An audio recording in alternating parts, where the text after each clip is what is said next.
बिस्मिल्लाहिर्रहमानिर्रहीम। जो आज का हमारा टॉपिक है वो वर्क प्रॉब्लम है।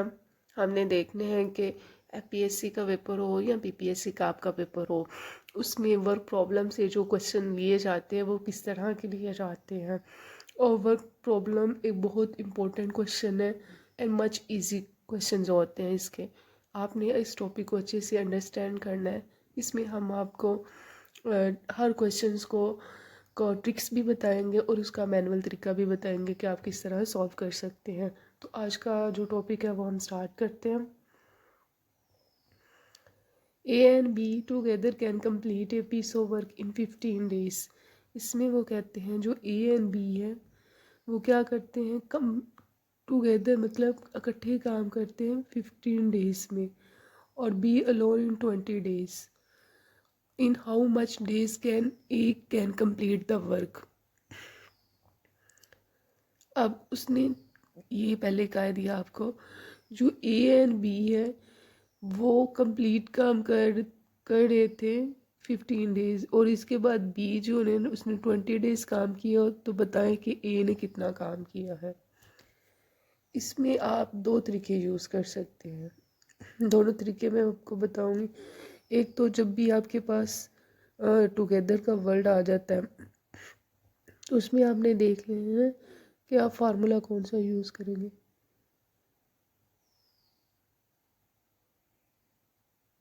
ए माइनस बी डिवाइड ए क्रॉस बी। इसमें जो आप काम करेंगे, जो फर्स्ट वाली आपके पास वैल्यूज़ होगी वो आपने ए की ले लेनी है, सेकेंड वाले बी की, और इन दोनों को आपस में मल्टीप्लाई। इसमें से माइनस करोगे तो 5 आ जाता है, और इन दोनों को आपस में मल्टीप्लाई जब करवाया जाता है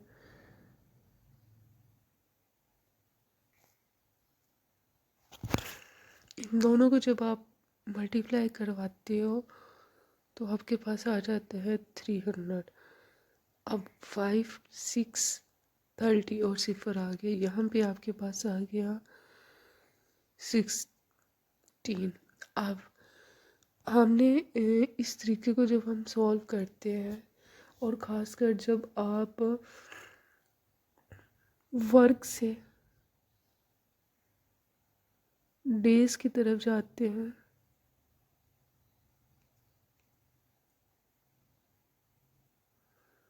तो उसका जो आंसर आपके पास आए वो आंसर आपके पास अगर डिवाइड की फॉर्म में आया तो आप इस डिवाइड को निगलेक्ट कर देते हो और माइनस को भी नहीं देते। जिस जो इसके डिवाइड में आंसर होता है वो उसको कंसीडर करते हैं, और अगर इसमें कोई माइनस आ जाए तो आप उसको भी कंसीडर नहीं करते। तो आपका यहाँ पे जो आंसर होगा वो ऑप्शन नंबर ए होगा।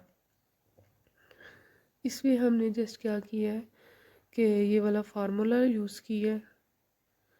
फार्मूला यूज़ करने के बाद हमने जो पहले वाला था उसको वो लिख दी, और सेकंड वाली वैल्यूज़ इन दोनों को नीचे मल्टीप्लाई कर दिया और इसको सॉल्व कर दिया। और जब इसको आप सॉल्व करते हो तो जो आपके पास 1 डिवाइड में जो नंबर आता है, डिवाइड को कंसीडर नहीं करते, उस नंबर को ऊपर ले आते हैं और उसको आंसर कंसीडर करते हो इस फार्मूले के अकॉर्डिंग। लेकिन अगर आप ये फार्मूला यूज़ ना करना चाहें तो आप इसका मैनुअल तरीका भी कर सकते हैं, वो मैं आपको करवा देती हूँ। इसमें हम अगर देखते हैं कि ए एंड बी इकट्ठे काम करते हैं इन 15 डेज में, तो हम ये लिख लेंगे कि 1 डिवाइड ए प्लस बी इक्वल है 15 डेज एंड बी 20 डेज। आपने जो ये दोनों चीज़ें हैं आपने इनको आपस में माइनस कर देना। माइनस करने के बाद आपने इन दोनों नंबर्स का एलसीएम निकालना है। एलसीएम निकालेंगे तो वो आपके पास 16 आ जाता है। अब 20 का आपने टेबल पढ़ना है कि 16 कब आता है, तो वो 4 पे आता है। और 15 का टेबल पढ़ेंगे तो 3 भी आएगा। तो 4 में से एक निकाला -1/16। तो इसमें जो आपके पास आंसर आया है वो भी आपने 16 कंसीडर करना है, और इसमें आप जो माइनस आते हैं वो उसको नेगलेक्ट कर देते हैं। आई होप को आपको दोनों तरीके समझ में आ गए हो, क्योंकि यहाँ पे टुगेदर का वर्ड है, इसलिए हमने इसके जो आंसर हैं इसको हमने माइनस करना है। तो इसलिए हमने यहाँ पे माइनस कर दिया जो भी चीज़ थी, और इन दोनों का एलसीएम निकाला है। एलसीएम निकालने के बाद इसको सॉल्व किया है। तो हम अब नेक्स्ट क्वेश्चन पे चलते हैं। आई होप कि आपको इन क्वेश्चंस की समझ आ गई होगी।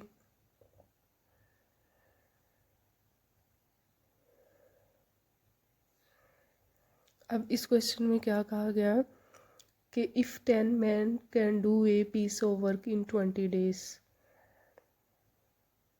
कि जो आपके पास 10 मैन है वो क्या कर रहे हैं piece of work in 12 days, और the time taken by 12 man can do piece of work will be. इसमें उन्होंने जो चीज़ें कही हैं, सबसे पहले आपने यहाँ उसने मैन यूज़ किया, और उसके बाद भी उसने मैन, तो हमारे पास मैन टू टाइम्स आ गए, और डेज़, और फिर आपने डेज़ आपने निकालने हैं। तो हम इसको सॉल्व करते हैं।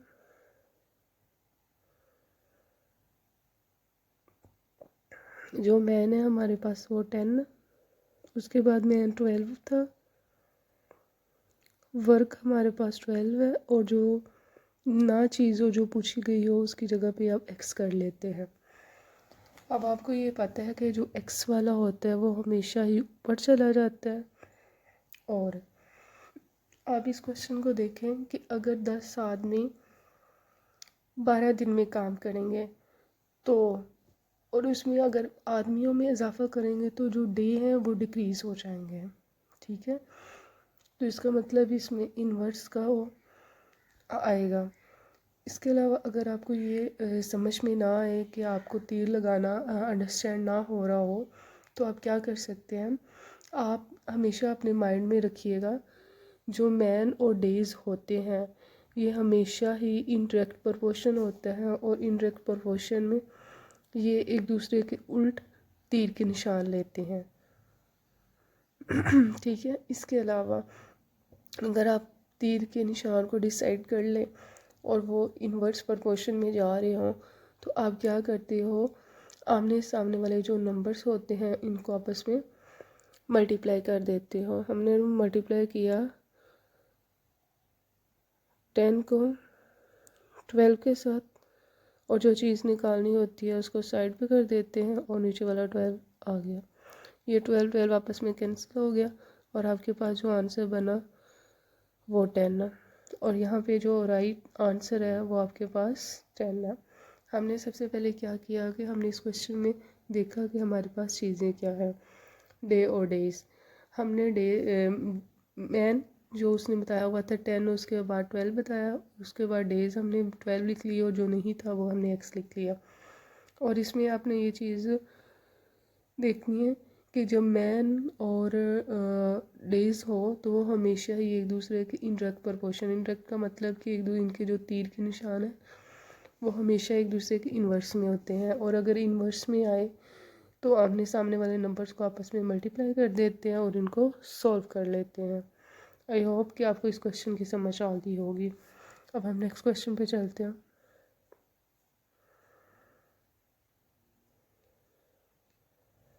इसमें हम क्वेश्चन स्टार्ट करते हैं। To complete a work A takes 50% more time than B. If together they take 18 days to complete the work, how much time shall B take to do? अब इसमें ये कह रहे हैं जो आपके पास A है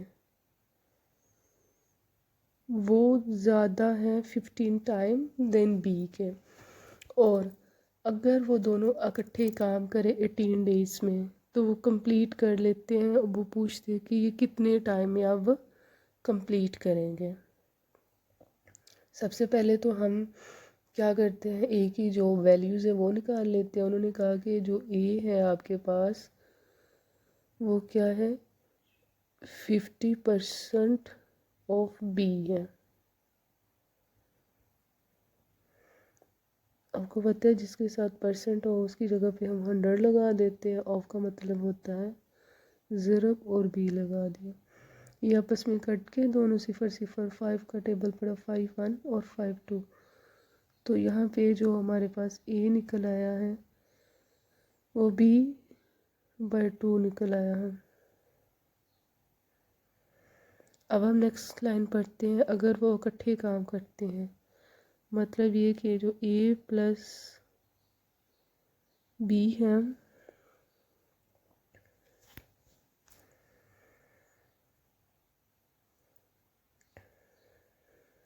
a और जो आपके पास b है वो आपके पास 18 है। तो आपने बताना है कि b का टाइम कितना लगता है। हम इसमें क्या कर सकते हैं कि जो हमने यहाँ पे a की वैल्यूज़ निकाली है वो पुट कर सकते हैं। हम यहाँ पे a की वैल्यूज़ पुट कर देंगे।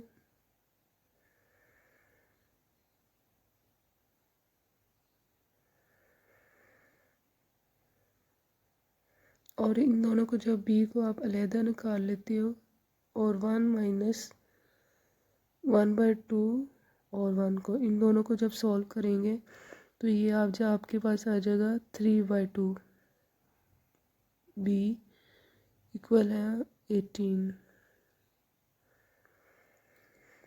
अब क्या कर सकते हैं आप ये जो 2 है इसको ऊपर मल्टीप्लाई करवा दें।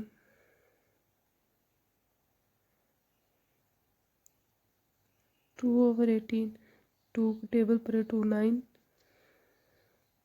और यहाँ पे जो ये 3 था इसको आप नीचे भेज दें तो आपके पास आ जाएगा 1/27। यहाँ पे जो बी का आंसर निकला है वो हमारे पास 27 है।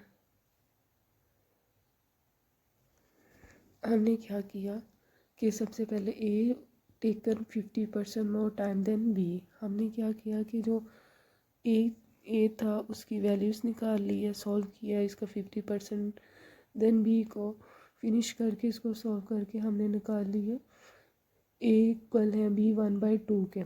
उसके बाद हमने क्या किया कि if together they take 18 days, हमने ये ए और टुगेदर का हमने 15 डेज़ लिखा और यहाँ पे हमारे पास ए नज़र आ रहा था। हमने बी की वैल्यूज़ निकालनी थी, ए की वैल्यूज़ हमने पुट कर दी, यहाँ से बी को कॉमन ले लिया और 1/2 + 1 को सॉल्व करते 3/2 आ जाते। इसके बाद हमने ये जो 2 था इधर मल्टीप्लाई करवा दी है। मल्टीप्लाई करवाने के बाद आपने इन दोनों को नंबर को काट दिया और ये जो इसको ज़रब देंगे तो 27, यहाँ पे जो आपका आंसर है वो 27 आ गया है। आई होप कि आपको इस क्वेश्चन की समझ आ गई होगी। अब हम नेक्स्ट क्वेश्चन पे चलते हैं।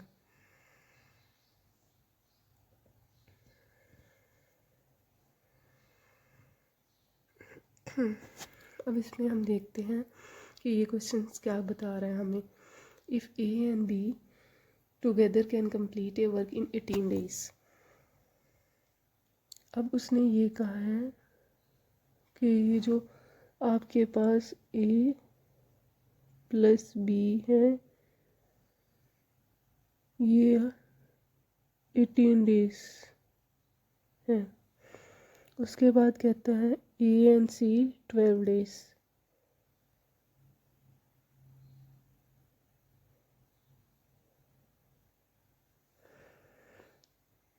सी और B and C 9 days. C 9 days. Then B alone to do the work. और आपने क्या करना है, बी को निकालना है। ये आपके पास 3 चीज़ें हैं, आपने इन तीनों को सॉल्व करके बी की वैल्यूज़ निकालनी है। अब हम कैसे सॉल्व करेंगे, हम तीनों नंबर को क्या करते हैं, जमा कर लेते हैं और वहाँ से बी को सेपरेट करके उसकी वैल्यूज़ निकाल लेंगे।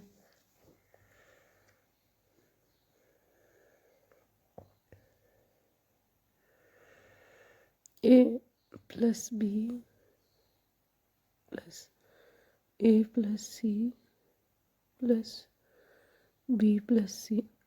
अब इसमें ए भी 2 टाइम्स है और ये बी भी 2 टाइम्स है और सी भी 2 टाइम्स है। तो मैंने इनका जो ये 2 था वो हमने बाई निकाल लिया और ये ए और बी किसके इक्वल था 18 के और ये 12 और 9। अब आप यहाँ पे क्या कर सकते हैं, इन चीज़ों को सॉल्व करने के लिए आप क्या कर लो, पहले 2 नंबर को सॉल्व पहले कर लो और तीसरे को बाद में कर लेना। हम क्या करते हैं 18 और 9 को पहले सॉल्व कर लेते हैं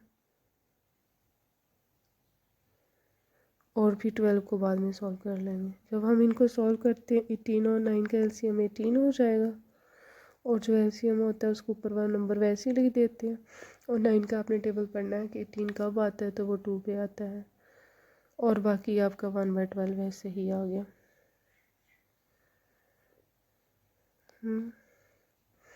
हम आगे सॉल्व करते हैं कि ये जो हमारे पास था 2a प्लस बी प्लस सी को हमने सॉल्व किया था और इनका जो एलसीएम निकाला था वो 18 और फिर आते हैं 9 और 12। इन दोनों का एलसीएम आपके पास था 18, 1 + 2 और ये 12। इन दोनों को ऐड किया तो ये 3/18 आ गया और 1/12। 3 का टेबल पढ़े 6 तो आपके पास आ जाते हैं 1/6 + 1/12। इन दोनों का एलसीएम निकालेंगे ये 12 होगा 1 + 2 तो ये 3/12 आ जाता है 1 और 4। इसको काटने के बाद आपके पास आ गई यहाँ पे 1/4। इसको हम आगे सॉल्व करते हैं कि 2a + b + c का जो आंसर था वो 1/4 आया है। हम ये जो 2 है इधर मल्टीप्लाई कर देते हैं तो हमारे पास a + b + c आ जाएगा 1/8। इसके बाद हमने निकालना क्या है, b निकालना है और a और c की वैल्यूज़ क्या है 12। तो यहाँ पे हम क्या करें + c इक्वल था 1/4। तो इसके साथ जब आप मल्टीप्लाई करवाया जाएगा तो आपके पास 8 हो जाएगा 1/8। अब यहाँ a और c की वैल्यूज़ 12 है तो आप यहाँ a और c की जगह पे उसकी वैल्यूज़ पुट कर देंगे 1/12 + b इक्वल है 1/8। b को आप अलहदा रहने दें, यहाँ पे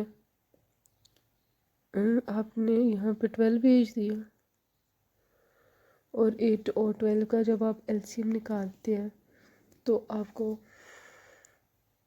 12 आ जाएगा और ये 1 माइनस, यहाँ एक सेकेंड हम इनका एलसीएम निकाल के चेक कर लेते हैं।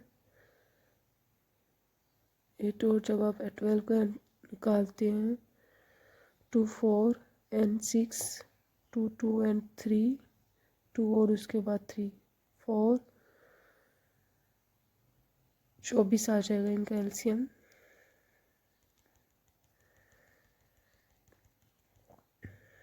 जब आप इनको सॉल्व करेंगे तो इनका जो एलसीएम आएगा वो आपके पास 24 आएगा। आपने 12 का टेबल पढ़ना है 24 कब आता है 2 पे और 8 का टेबल पढ़ना है कि 24 कब आता है। तो ये 8 का टेबल पढ़े तो आपके पास 24 3 पे आता है। तो आपके पास जो आंसर बन रहा है वो 1/24 है। तो ये 24 जो है यहाँ पे ये बी का आंसर हो जाएगा। जो आपने निकालना था ये 24। आई होप कि आपका ये क्वेश्चन हो गया होगा। ये क्वेश्चन काफ़ी लंबा था बट हमने ट्राई किया है कि आपको ये क्वेश्चन समझ में आ जाए। हमने दोबारा रिपीट कर रही हूँ कि ए और बी की जो वैल्यूज़ थी, ए और बी की जो वैल्यूज़ थी वो 18 थी, बी और सी की 12। इसकी वैल्यूज़ इन तीनों को ऐड किया, वहाँ से बी हमने निकाला। बी के साथ हमारे पास जो ए बी सी था उसमें ए और सी की वैल्यूज़ पुट कर दी तो हमारे पास 12 आ गई। और इस तरह बी की जो वैल्यूज़ हमने निकाली है वो हमारे पास 24 है और ये वाला करेक्ट आंसर होगा। आई होप कि आपको इस क्वेश्चन की समझ आ गई होगी। हम नेक्स्ट क्वेश्चन पे मूव करते हैं। इस क्वेश्चन में देखते हैं कि A complete A job in 20 minutes and B in 30 minutes. If they do some job together how much time will be take. अब उन्होंने ये, अब पहले वाली स्टेटमेंट और अब वाली जो स्टेटमेंट है वो बिल्कुल चेंज है। पहले उसमें कहा जाता था कि ए एंड बी टुगेदर, और अब इसमें क्या कहा गया कि ए ने काम किया है और बी ने अलहदा काम किया। जब ये दो अलहदा अलहदा काम करते हैं तो हम इसके लिए फार्मूला जो यूज़ करेंगे वो ये वाला यूज़ कर लेंगे, A plus B A multiply B. ए की वैल्यू 20 प्लस 30, इन दोनों का आपस में ज़रब कर देंगे, ये आ जाएगा 50, और इन दोनों को आपस में ज़रब करेंगे तो ये आपके पास 600। ये 5 के साथ कट गया और आपने इसको सॉल्व किया, 5 1000 और एक हासिल इसके साथ चला गया, ये 12 और ये 12 आपके पास आंसर बन गई। यहाँ पे जो ऑप्शन आपके पास करेक्ट ऑप्शन है, ये आपके पास जो करेक्ट ऑप्शन है ये 12 है। आई होप कि आपको आज का जो लेक्चर है वो समझ आ गया होगा। इंशाल्लाह नेक्स्ट लेक्चर पे मिलेंगे। ओके, अल्लाह हाफिज़।